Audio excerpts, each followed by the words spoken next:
Bismillahir Rahmanir Rahim. So the title of my submission is The Right Methodology for Islamic Studies. So I start with recognizing a very, very big problem with the existing Islamic studies. Very big problem. And that problem is the existing Islamic studies is not of any use in the Muslim world. No one refers to it or get benefits from it, whether in intellectual matters or civilizational policy. Unused. So on the one side there is unused, it is unusable for the Muslim world, both in thought as well as in civilization planning. And on the other hand, it has got everything in it so that it can be easily misused by the West. It can be easily misused by the West to justify their imperialistic approach to the Muslims, towards the Muslims. So this should really, it should make us not only sit up but stand up. That such a huge discipline in which we are dedicating so many of our human resources and financial resources and time and everything. It is on the one side, it is not of any use for Muslims, and on the other side, it provides the West with the basis for doing many wrong things towards the Muslims. I saw a very dramatic instance of the second misuse very recently in Al Jazeera. There was a discussion with an Israeli historian, and a few Palestinians were on the other side. And that Israeli historian said that, you see, it is a historical fact, it is a sociological fact that Muslims have got a very extreme and violent notion of violence. This woman showed her leg inappropriately. She talked to a man who was not related to her, so she should be done away with it. So that's how we started. That it is well attested, and by attested he must have meant well attested in Islamic studies, that the Arabs and the Palestinians, they are very misogynist, or rather patriarchal or something like that. That's a well-known thing. So that way he was trying to justify the genocide which is being perpetrated in Gaza, that these people, they are very aggressive, and so it is inevitable that they should be dealt with in that manner. So one lady who was on the Palestinian side, Diana Butu, she just stood up and she said, "You are a racist." And she kept on repeating the word, "You are a racist." But he tried to repeat his demonizing proposition as a case of empirical study. But this lady kept on repeating, "You are a racist." So this is even more problematic, that Islamic studies, or a significant part of it, is being misused by the West for justifying its imperialistic and now even something much very extreme forms of imperialism, which is open genocide.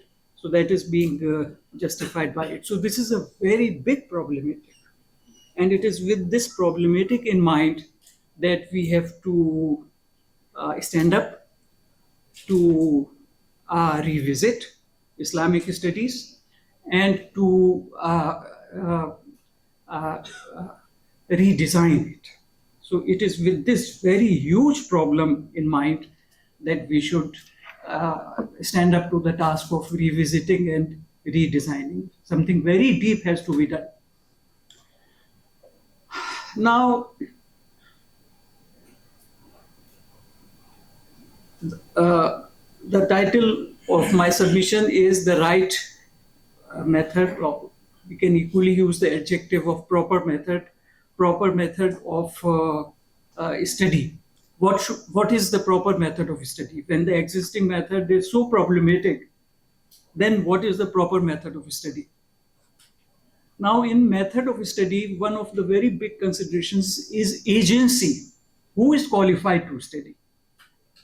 So, Sayyid Hussain Nasr had given a very clear answer to it, that in religion studies, not only Islamic studies, but Jewish studies, Hindu studies, Buddhist studies, so on and so forth. In religion studies, the person following that religion should be the core scholar, because it is a well-known principle of present-day Islamic studies and social and human sciences in general, that we must have an insider view of a culture in order to study it academically, in order to study it objectively. We must have an insider view.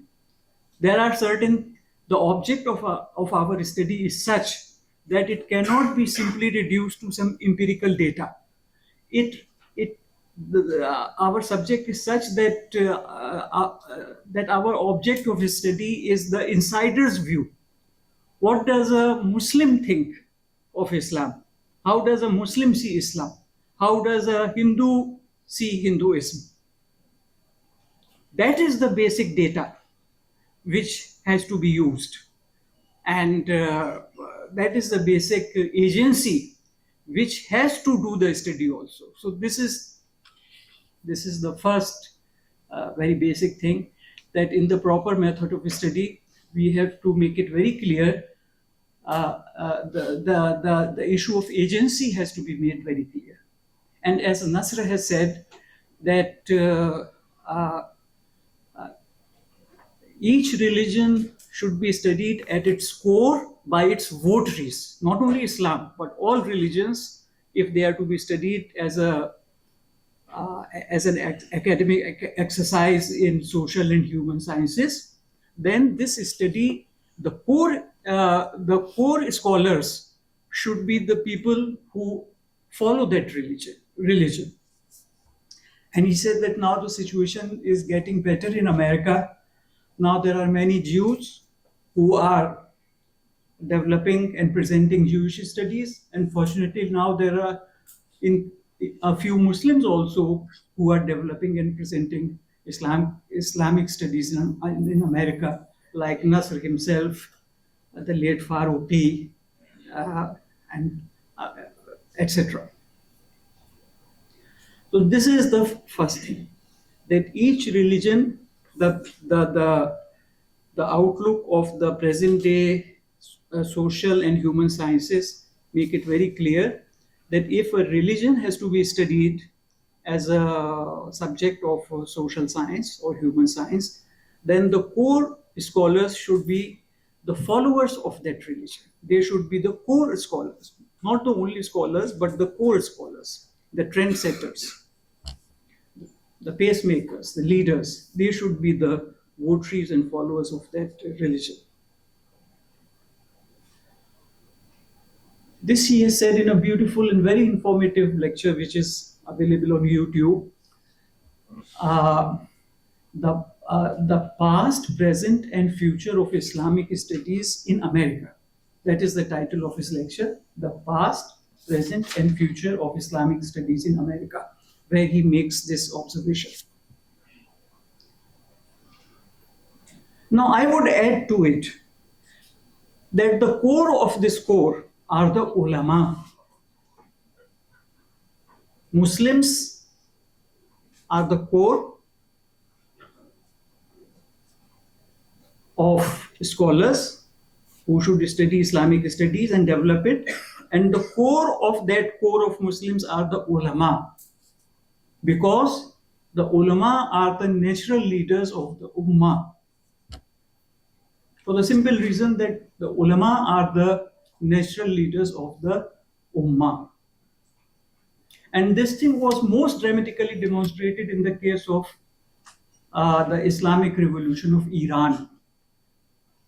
In the 20th century, there have been many attempts to transform the entire system to an Islamic one, but nowhere it succeeded like it did in Iran.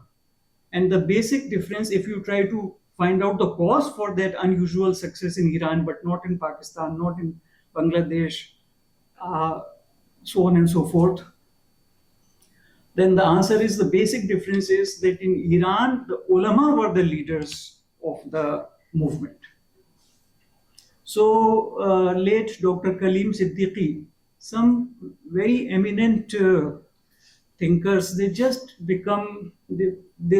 dissolve into oblivion, and we are not able to carry on with their legacy.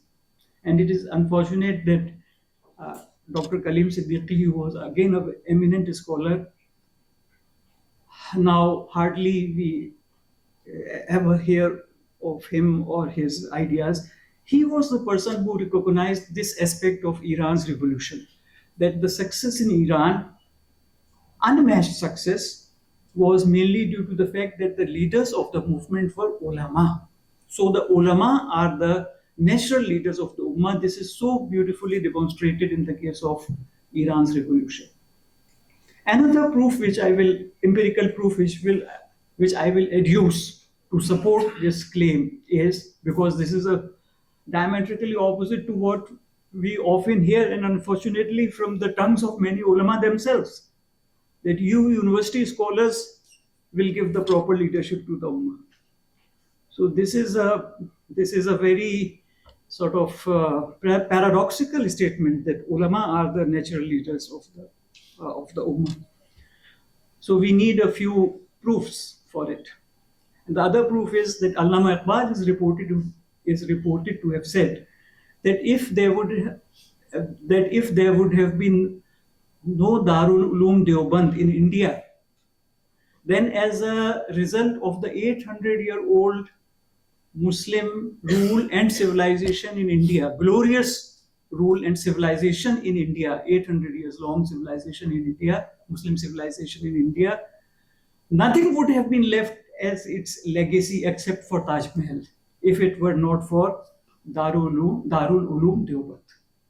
Those of you who have studied the history of Darul Uloom Deoband and what role it played in maintaining the Islamic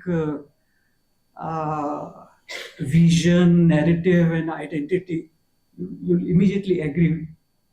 You will immediately agree that they had a marvelous success. Darul Uloom Deoband had a marvelous success in preserving and continuing the vision of Islam in India. So the core of the core are the ulama, who are the natural leaders of the ummah. Now, we have to find some place for ourselves also, otherwise we would be turned out of this hall. So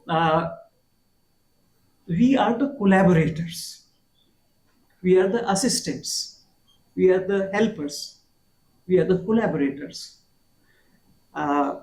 In a positive sense, because unfortunately, in the political context, collaborator has got a very negative connotation. So we are the collaborators with ulama. And these collaborators are both in the East, in the old Muslim world, as well as from the Muslim diaspora in the West. So scholars belonging to both these two segments, they have the role of being collaborators. This I will continue under the issue of agency. Who are going to be the proper scholars of Islamic studies? So the Islamic scholars of the East and the West, but I think we will have to give clear superiority to the scholars of the East. As far as the ulama are concerned, they are of the East. That is very clear. 99.9% of the ulama are of the East.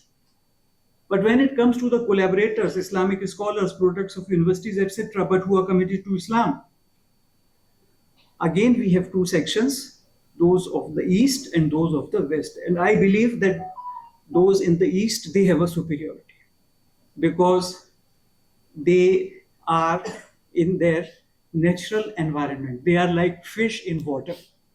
And the scholars, Islamic scholars in the West, are like fish out of water. So for this reason, it is difficult to agree with the post-Orientalism that the exilic intellectual is the agent. Exilic intellectual, this is a term which is used in that book, Post-Orientalism by Dabashi, Hamid Dabashi. So it is difficult to agree with it. And even those scholars of the West, they have not to work at exiles, but they have to work as the person who is making an odyssey back to his home, who is going back to his or her roots, who is not statically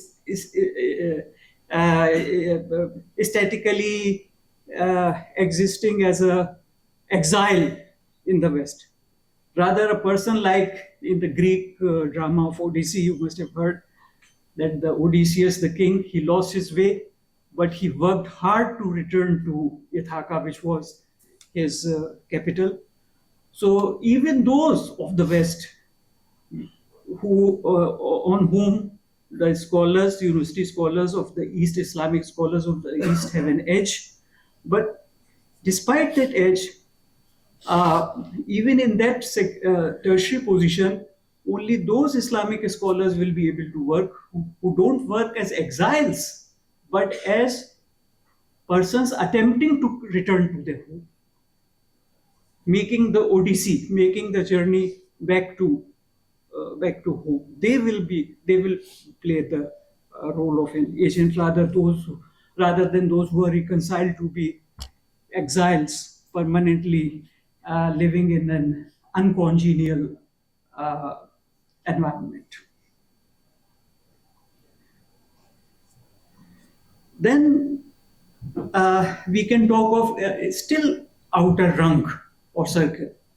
And I have chosen to call them co-collaborators because sometimes one runs out of words, so one has to invent words. So co-collaborators, and these are the metaphysics-based scholars of any religion, of every religion, whether Hindus or Christians or Taoists or Buddhists, with the condition that these scholars of other religions, they are based on metaphysics. Not on sociology, but on metaphysics. Metaphysics is the science of the ultimate foundations of reality. That is metaphysics. That is the most which I can give over here. I don't have time to elaborate on it.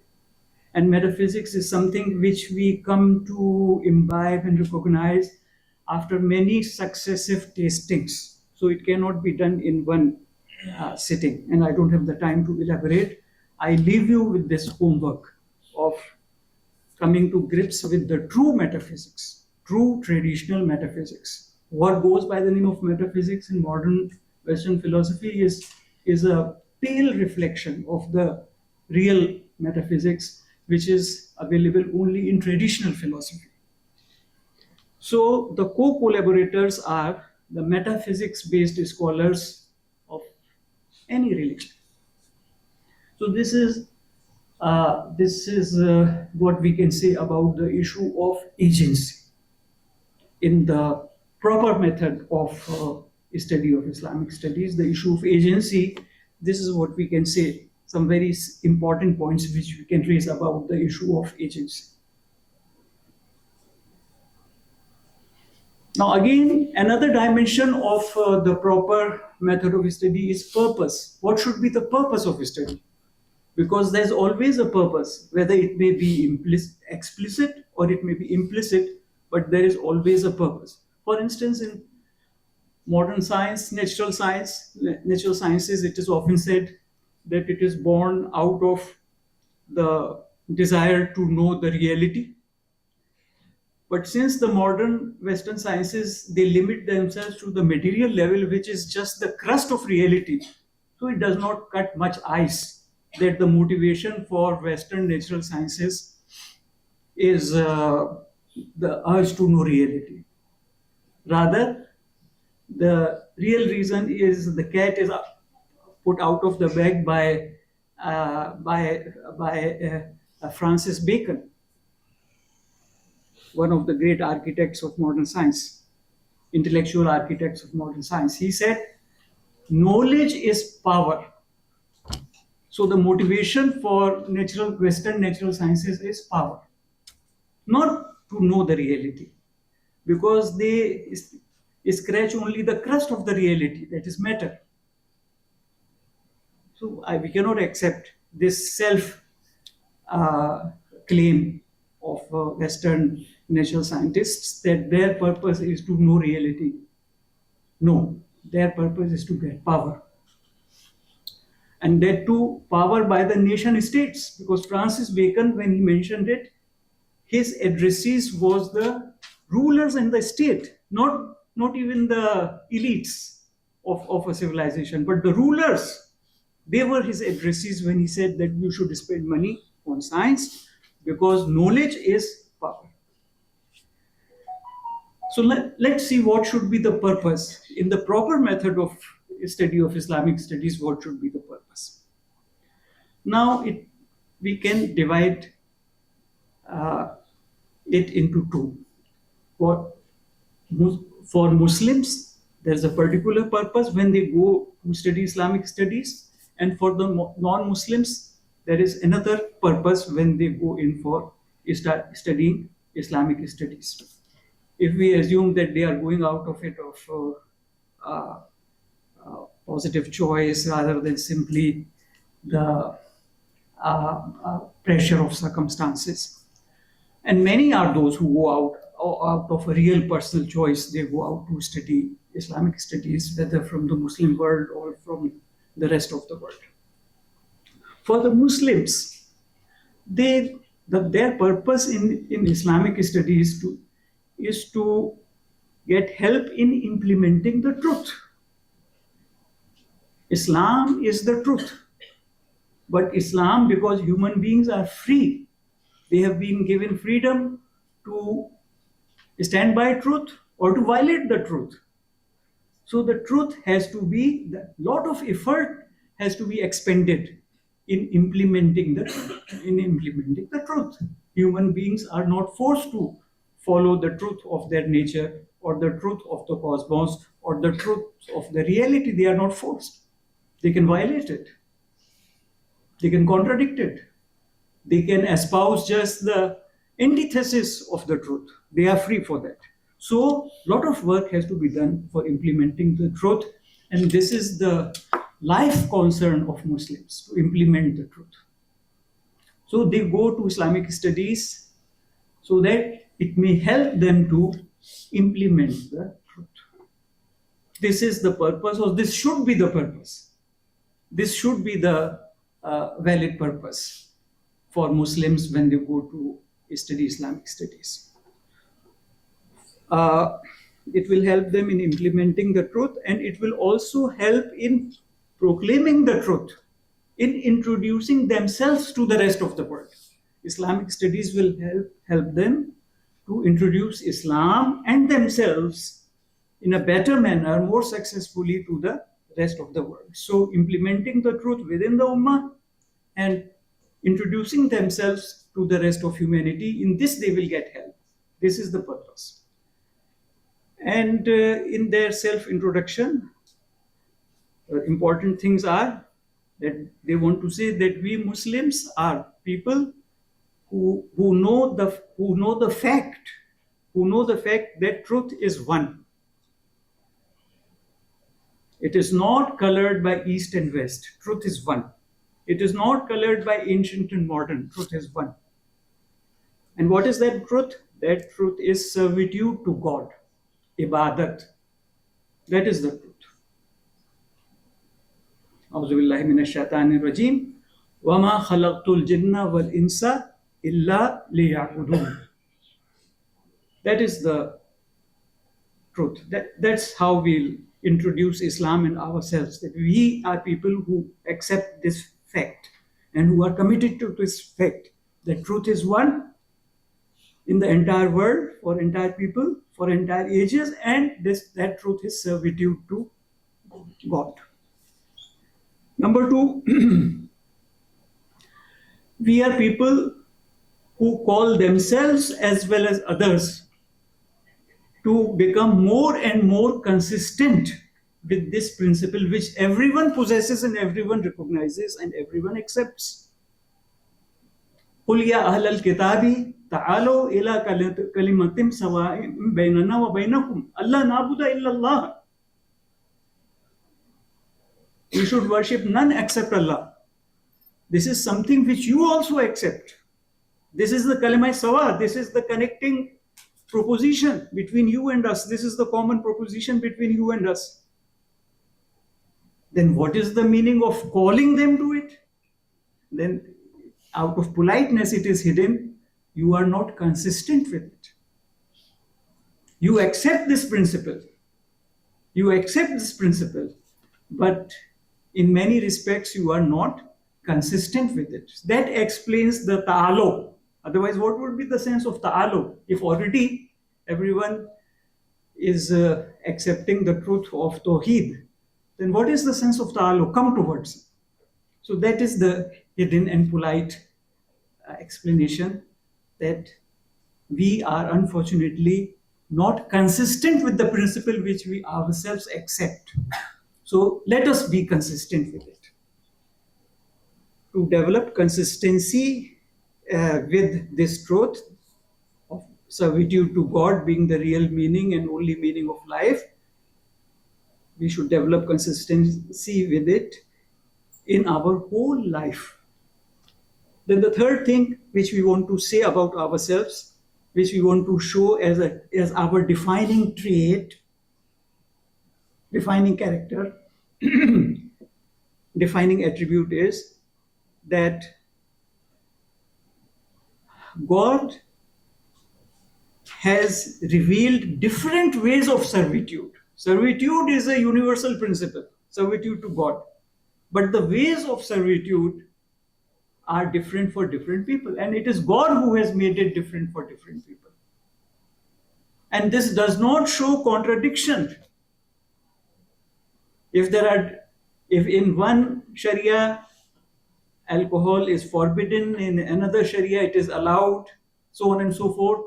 If in one Sharia the Qibla is Kaaba, in another Sharia the Qibla is Al-Quds. So it does not denote contradiction, it denotes richness of the reality. Reality is so rich that it has got immense dimensions. And all the dimensions cannot be reflected in one Sharia. So some are reflected in Sharia of one people, some are reflected in the Sharia of another people. So this is another of our defining traits, that we believe that the principle is one, but the practical shape of living that principle is different for different people, and that has been done by God Himself. So here we believe in plurality. Plurality comes in the practical achievement level. But as far as the principle is concerned, that is universal, servitude to God. But how to serve God? The Quran itself says, for every nation there is a Sharia and there is a Minhaj, which is different. So that's what we would like to say about ourselves. And then we would say that either accept the most timely form of the practical means of servitude. Islam is the most timely form. Now, in this time and climb, in this age, Islam is the most effective. As Nasr has said, that theoretically the Vikings in their reed boats could reach America, cross the Atlantic, and they did reach America. But how many boats would sink before one could make its way successfully to the coast of America? On the other hand, if there is an ocean liner on which you are having dinner and you are playing badminton and you are having a swimming pool also on that ocean liner, then who in his right mind would still insist that, no, I'll go by the reed boat, I will not board the ocean liner? This is a simile which Nasr has presented for showing that Islam is the most effective method of reaching God in this age, in this state of human beings, and in this state of human civilization. Islam is the most effective, incomparably effective, practical way of servitude to God. So either accept that, or if for certain reasons that cannot be done, then follow the most authentic form of our own religion. Whether we are Christians or Jews or whatever, we should follow the most authentic form of our religions. That is the second best alternative. That's how we would try to introduce ourselves. And I'm sure that for each of these claims, there are very explicit supports in the Quran and Hadith. I don't have the time to give all of that to you right now. But again, this is a homework for you. And if you end up contradicting it, then please convey it to me, because I'm still alive. It means I have time for rectification. I'm alive so that I may be fully rectified. So please send if it is. This is not a rhetorical thing. This is a actual and genuine statement. Please give it to me. Otherwise, if it is clear or there is a middle position, you may accept that. So we like to introduce ourselves with the help of Islamic, and we'll take the help. We think that we'll get help from Islamic studies in it, that either accept the most effective practical method in these times, that is Islam, or follow the most authentic form of your own religion. So this is the purpose which Muslims have or should have for studying Islamic studies. Now, for the world, the purpose of studying Islamic studies, why should America invest in it? Why should UK invest in it? They also have a purpose. And what is the valid purpose which can be? Unfortunately, up to now, it is very negative purposes which have motivated them to invest. But we are talking of the proper method. So in the proper method, what could be the purpose of non-Muslims in a genuine Islamic studies? And that purpose is also very great and very positive and of great applied value. The purpose would be to understand Islam and Muslims correctly by means of Islamic studies, and thereby engage with them on right grounds and for right purposes. And that right purpose is not clash of civilizations. It would come out clearly if we study Islamic studies in a proper way, that a clash of civilizations is not involved. Rather, an alliance is involved in saving the truth and saving the world. On the analogy of Hilful Fizul of the Holy Prophet sallallahu alaihi wasallam. On the according to the dictates of the Quran, ta'awanu 'alal birri wat taqwa wa la ta'awanu 'alal ismi wal udwan. Even if a Muslim is committing ism and udwan, don't be a part of it. Even if a non-Muslim is committing taqwa, be involved, help him, be an ally. So if for the non-Muslims, the purpose could be or would be or should be, I can go up to that imperative. I don't hesitate to talk in the imperative, although it invites some distaste sometimes from the audience.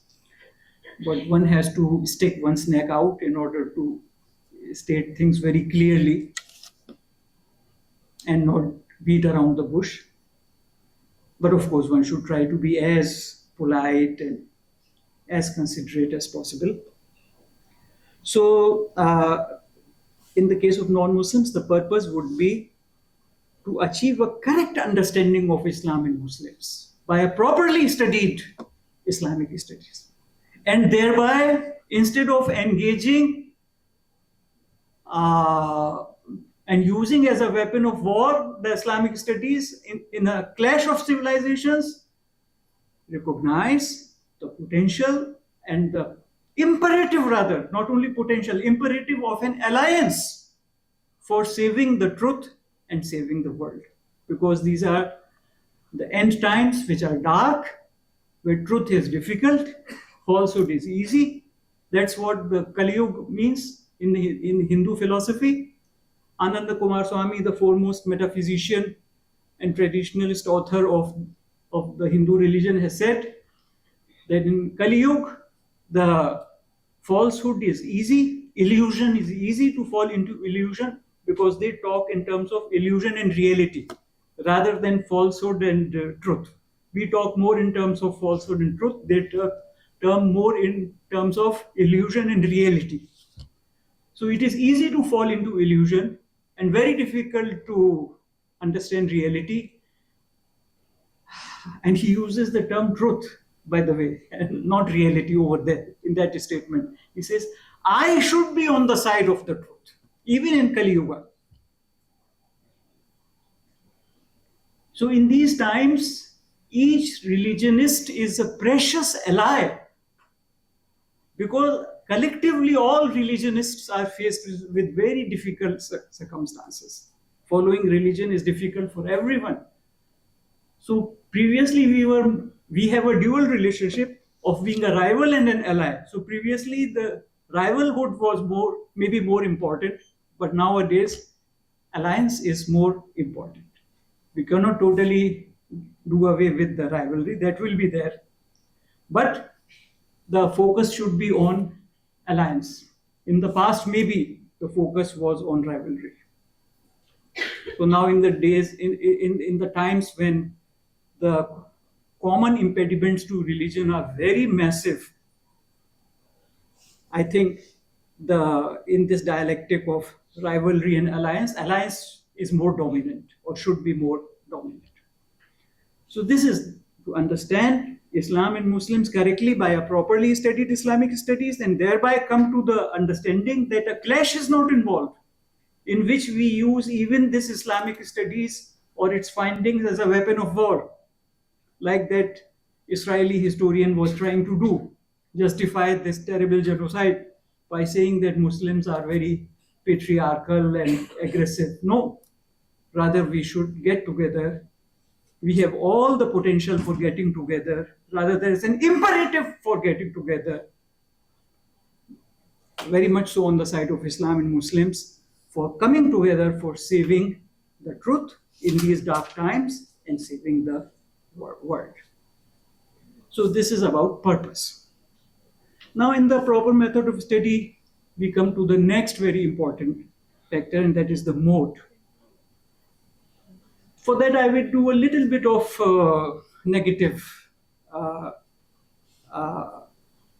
foregrounding.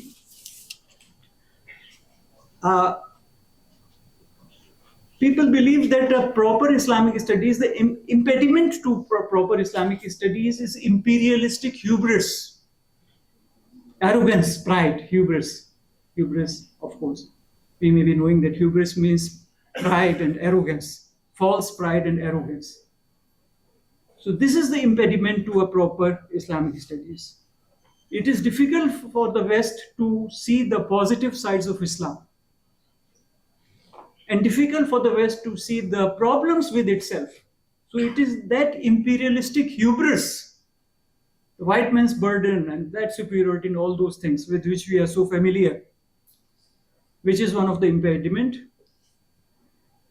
But let me say that maybe a more powerful impediment than even this imperialistic hubris and all the malicious intentions arising from it,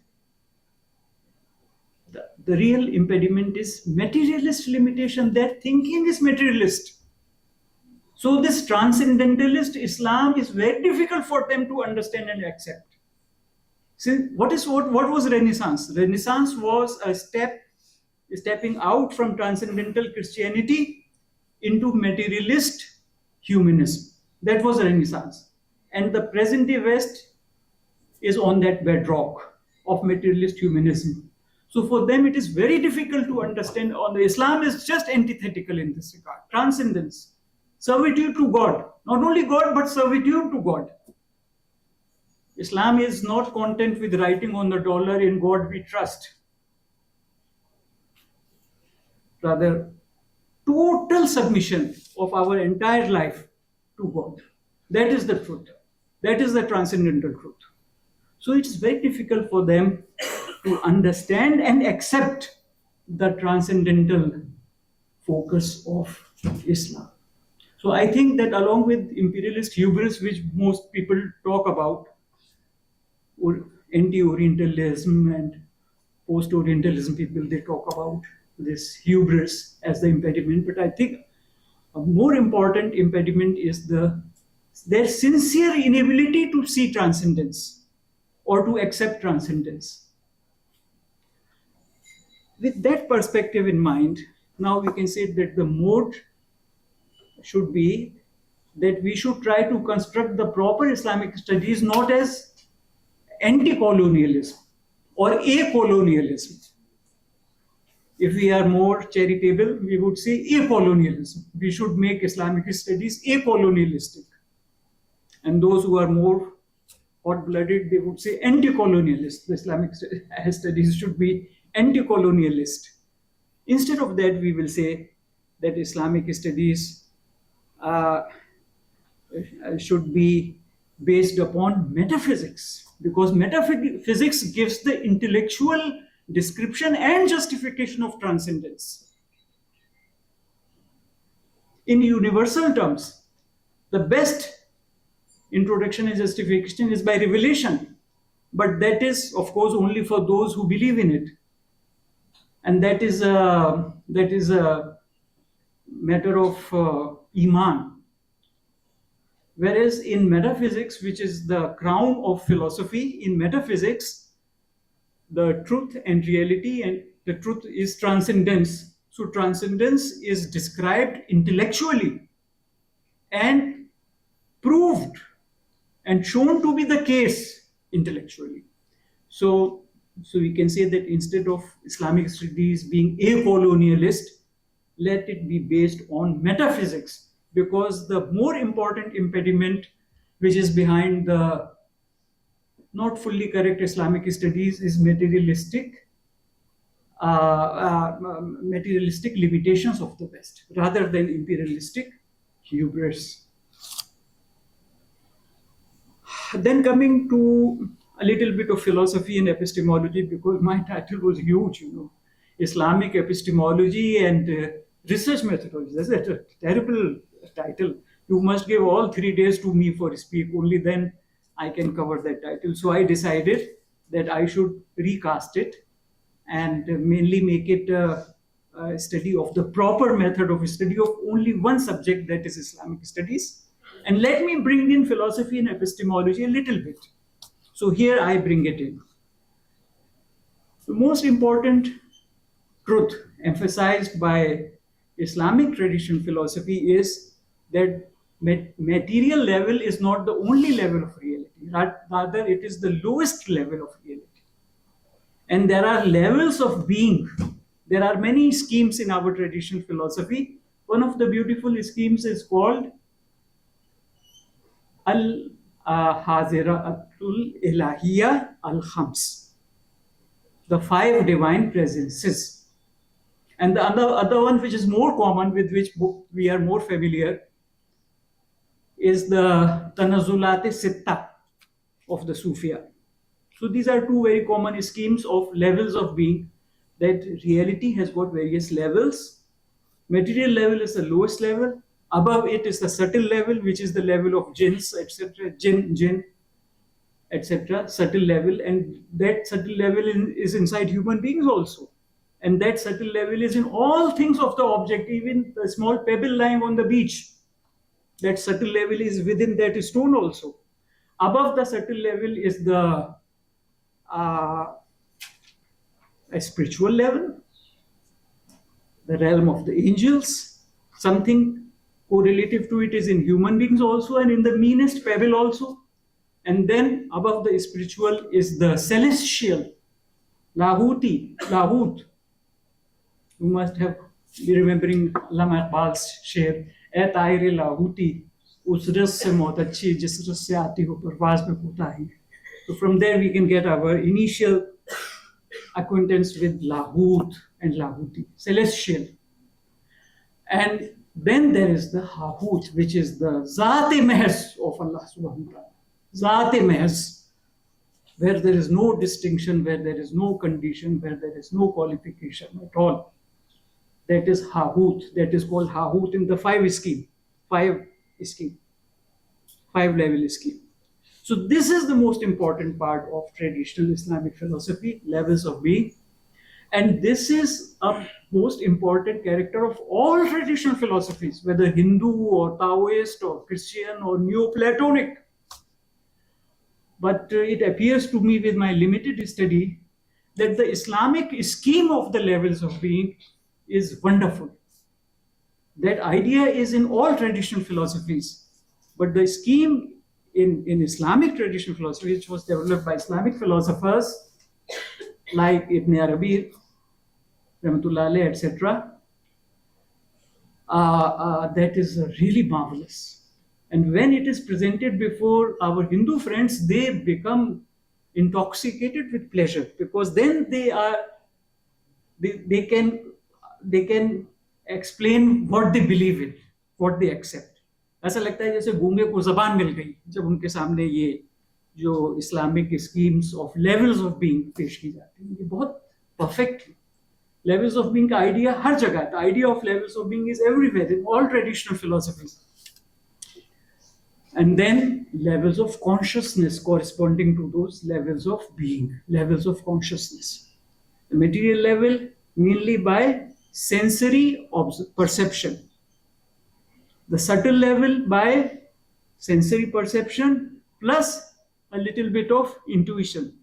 The spiritual level only by intuition.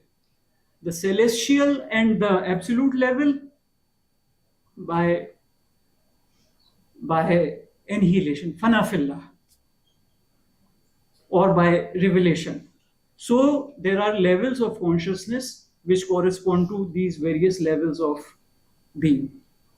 And the second thing is, in Islamic philosophy, I think I'll have to skip most of these. Let me see on which I can spend 1 minute. Yes. There's a beautiful statement in the Bible, I think New Testament. I did not have the time to get the reference. Those who have little, from them will be taken back. Those who are rich, they will be given. This is a very paradoxical statement. And one of the important explanations is that those who have a little bit of faith, they will be given the real vision of reality. And those who have complete engrossment in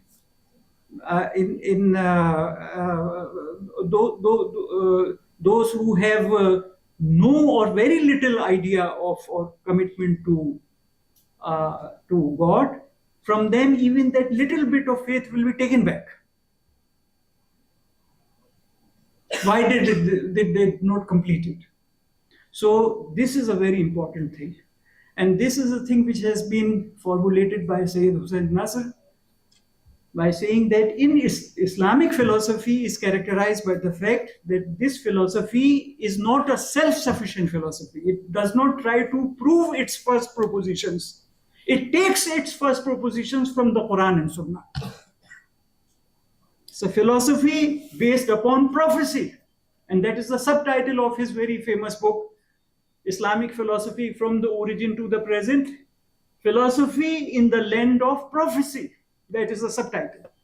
This is a great truth which I wanted to introduce in today's meeting. There can be no philosophy without revelation.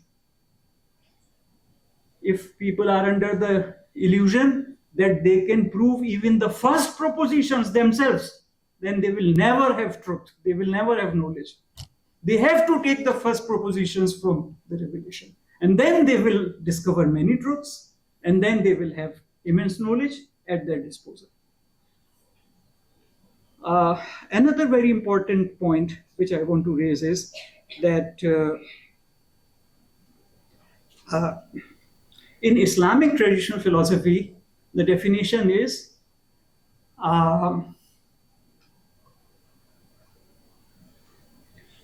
अम्रे वाक़या के हालात को जानना जिस हद तक इंसानी जहन के लिए मुमकिन है.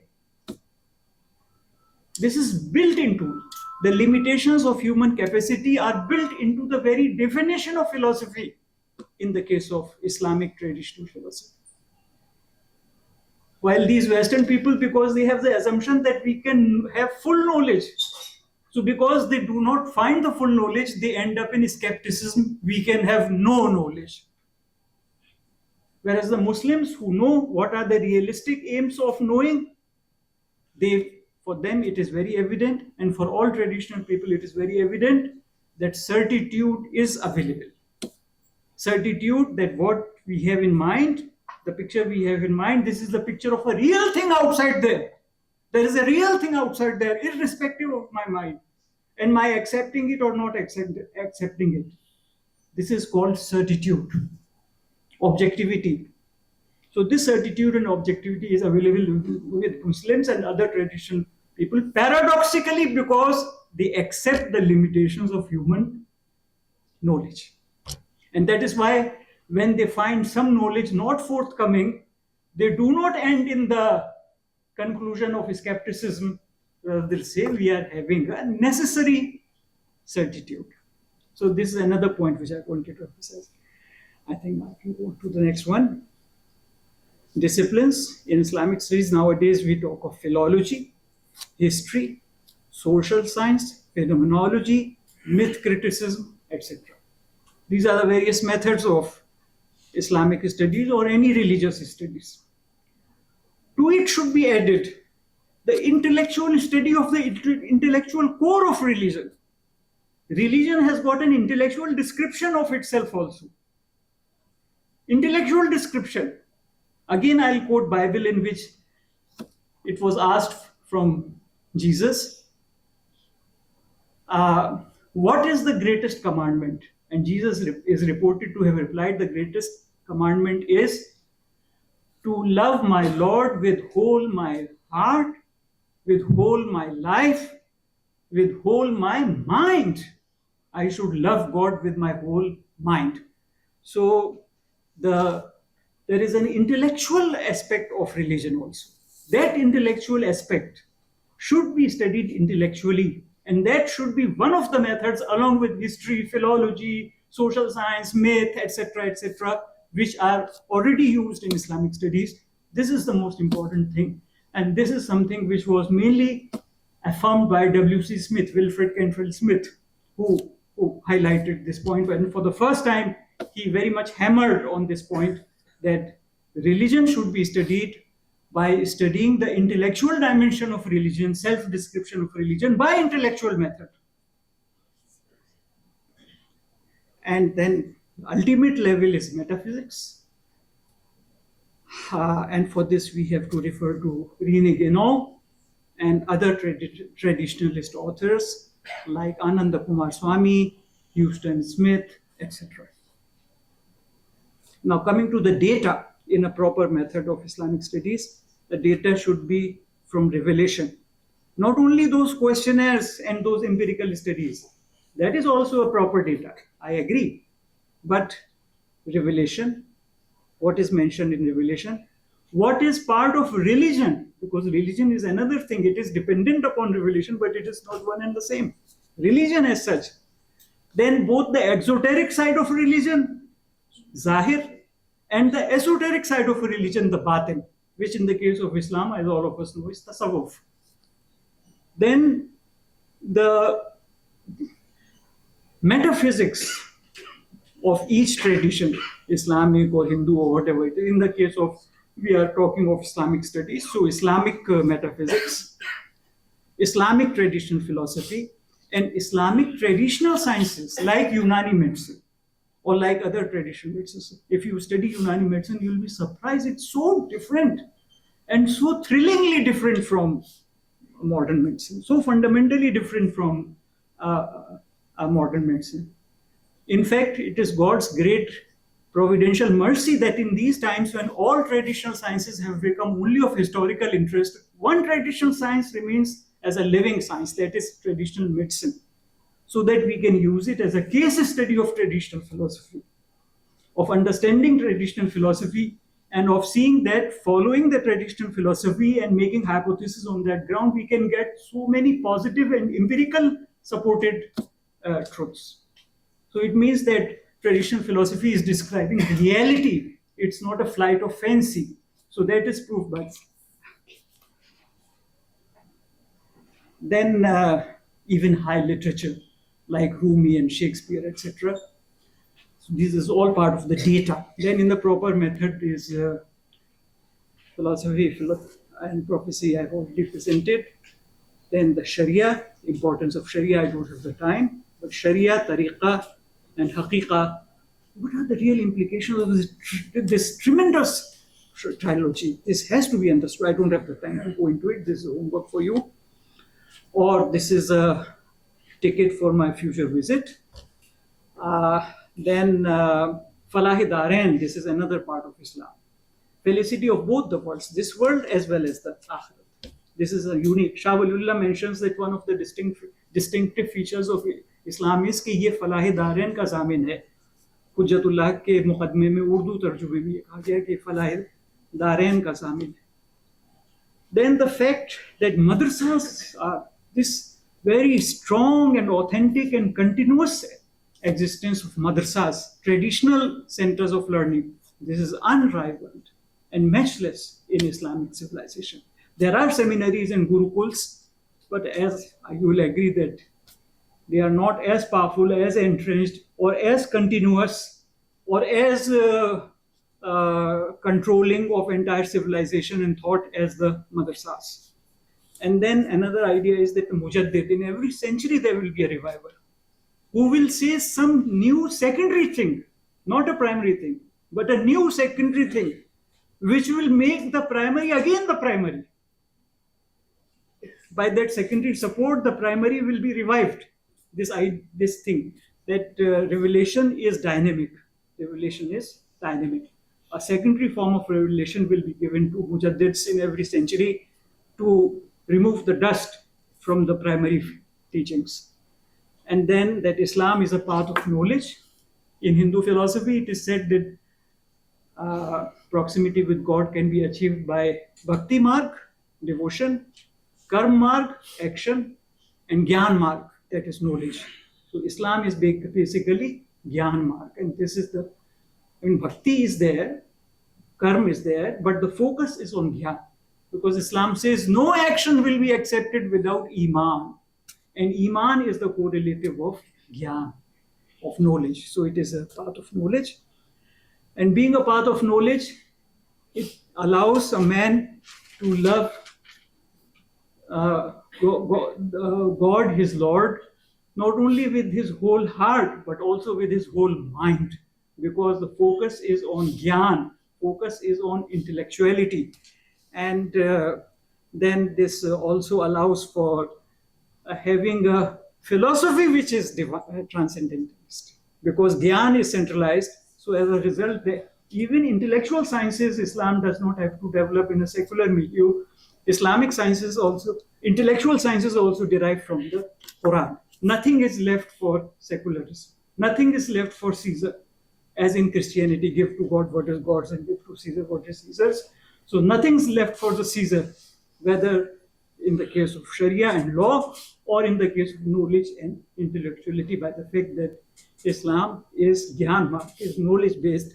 So it allows the full involvement of human personality on the one side, and on the other side, the full regulation of civilization by God.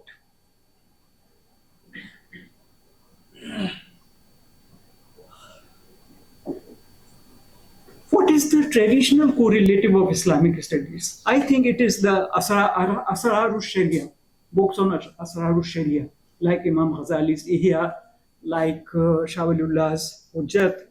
These are books on Asrar Sharia. They give the meanings and the secrets of the Sharia. So Islamic study, that is the traditional counterpart of Islamic studies. And in Islamic studies, the obligation is on integrating with other traditions like Hindu philosophy, Hindu religion, Christian philosophy, Christian religion, Taoist philosophy, Taoist religion, integrating with them, correlating with them, and engaging with modern philosophy. So I think you accept the difference between integrating and engaging. So they are so. I'm sorry, madam. I'm sorry, I'm giving so much trouble. I'm trying to minimize the points.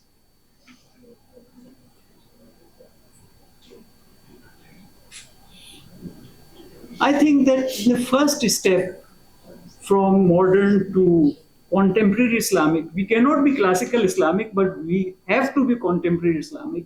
So the first step from modern to contemporary Islamic is eclectic. Take up the best things from modernity's basket and best things from the tradition's basket, because there is no vacuum in life. The next step would be modifications in them, and the third step would be new creations for this age and time of the contemporary Islamic. Bibliography is here, and I need not read out the names. Inshallah, this presentation is being shared with you, and I hope that these resources are very wonderful, very fine resources for supporting the proper method of study of Islamic studies.